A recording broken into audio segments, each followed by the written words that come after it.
朋友们，你有没有发现一件很奇怪的事？有些人明明很自律，不抽烟、不喝酒，每天运动，饮食清淡到不行，但血压还是高的吓人，甚至高到收缩压160，舒张压100毫米汞柱。更奇怪的是，他已经把大家以为该做的事全部都做了。今天我要帮你揭开一个关键的秘密：为什么你已经做对很多事，血压却还是降不下来？林先生45岁，是一种你一看就觉得这个人一定很健康的类型。他每天晨跑5公里，不抽烟不喝酒，饮食也很清淡，几乎把盐巴当成敌人在防。结果呢，年度体检的时候，我看着他的血压数字，只能默默皱起眉头。收缩压160，舒张压100毫米汞柱。林先生，你可能要开始吃高血压药了。他当场愣住，就坐在我的诊间里。整个人的表情是很挫折、很不敢相信的表情，然后问了我一句：“宽宽医师，我明明已经把该做的事情都做了，为什么血压还是控制不下来？难道是我的身体坏掉了吗？”其实林先生没有说谎，也不是他不够努力，问题在于控制血压这件事情从来就不只是表面上的生活习惯这么单纯。我们一直以为的元凶，很可能一开始就抓错了。在我的门诊里，像林先生这样充满无力感的人，其实真的非常非常多。如果你也曾经为了降血压吃尽苦头，已经把盐巴当成毒药在避，但血压计上的数字却还是几乎没有什么变化，那今天这支影片就是专门为你而拍的。我们今天要找出那些让血压一直降不下来的隐藏黑手。这个黑手如果没抓到，就算你每天吃水煮餐，再怎么自律，效果都很有限。而这个黑手其实就是胰岛素阻抗。嗨，大家好，欢迎来到宽宽医师的频道，我是肾脏科宽宽医师，一起关心你我肾脏健康。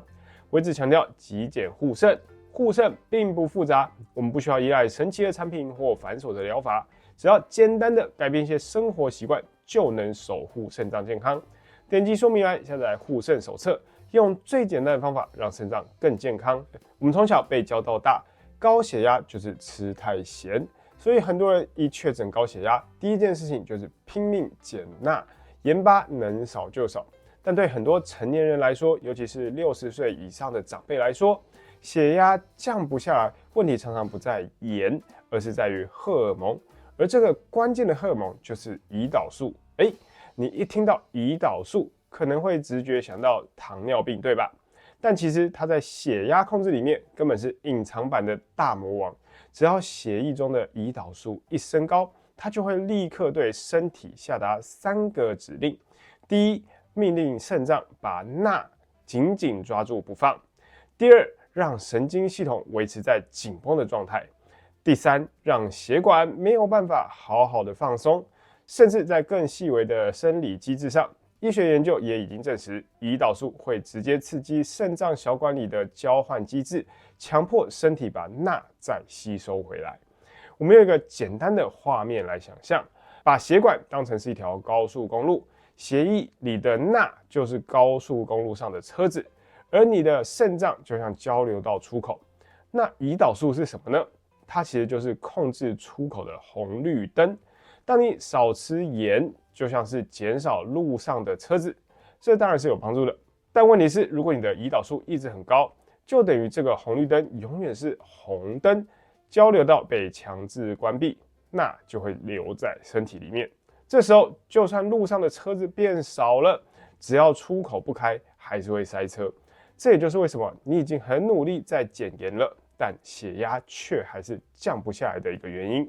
听到这里，你可能会想，宽宽医师，我又不胖，也没有糖尿病，胰岛素怎么可能会出问题呢？我们来看看25岁的小雅，她四肢纤细 ，BMI 完全正常，却有顽固性的高血压。这打破了一个大迷思：体重正常绝对不代表代谢就是健康，胰岛素阻抗也可能悄悄作怪。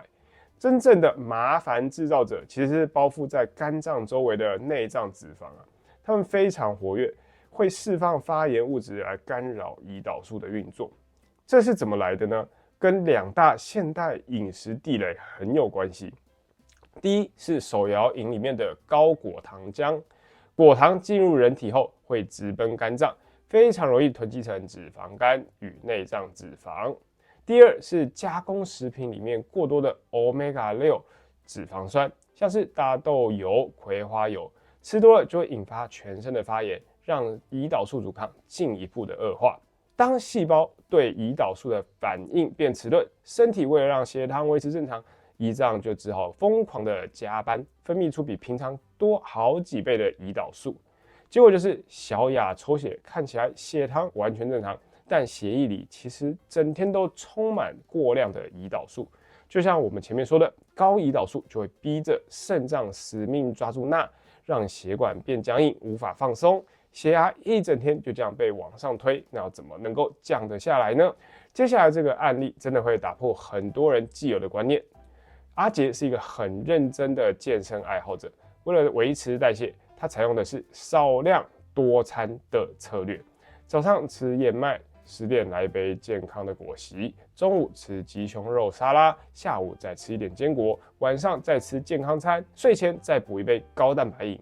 这样听起来是不是几乎很完美？每一样都很健康、很自律，但问题是他的血压反而越来越不稳。医学上的真相其实很直接，让血压失控最常见的原因不是你偶尔的暴饮暴食，而是你从头到尾都没有让胰岛素休息。因为只要你一进食，胰岛素就会分泌。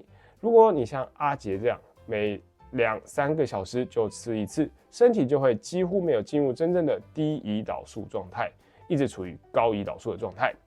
尤其要小心2个大地雷：液体热量跟宵夜。像果汁或高蛋白饮这种流质的食物，吸收非常快，胰岛素会瞬间冲高。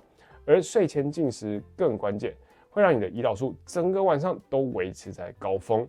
我们在睡觉的时候，本来应该是肾脏帮忙排钠、血管放松修复的时间，但如果胰岛素一直很高，肾脏反而整个晚上都在抓着钠和水不放。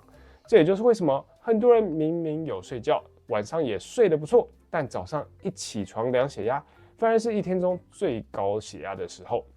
说了这么多，这就像是一个解不开的血压死结吗？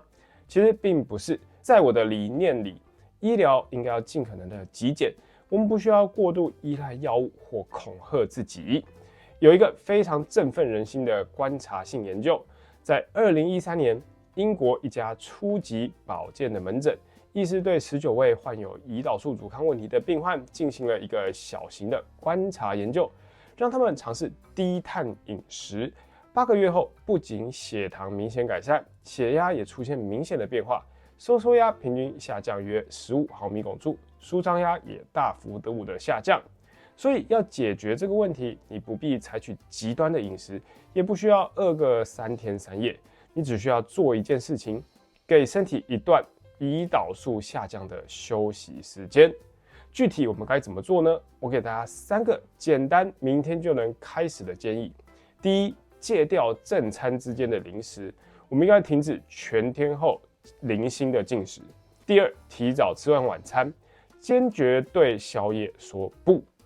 第三，缩短进食窗口，尝试着把你一整天进食的时间压缩在10到12小时之内完成，同时稍微减少精致碳水化合物的摄取量，减少饭后胰岛素的震荡。当胰岛素终于降下来，就会像高速公路转成了绿灯，你的肾脏就会自然排出多余的钠跟水分，血管也会跟着放松。很多病患只是改变了进食的频率，短短几周内，血压就有非常明显的改善。记住，高血压是身体发出的求救信号。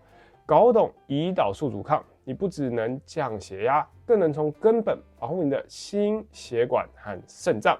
从明天开始，试着给身体一段低胰岛素的休息时间吧。如果你觉得这支影片解开了你长久以来的疑惑，别忘了按赞、订阅、分享给那些明明很健康、血压却很高的朋友，并开启小铃铛。也别忘了点击说明栏下载护肾手册。我是肾脏科宽宽医师，一起关心你我肾脏的健康。我们下次见，拜拜。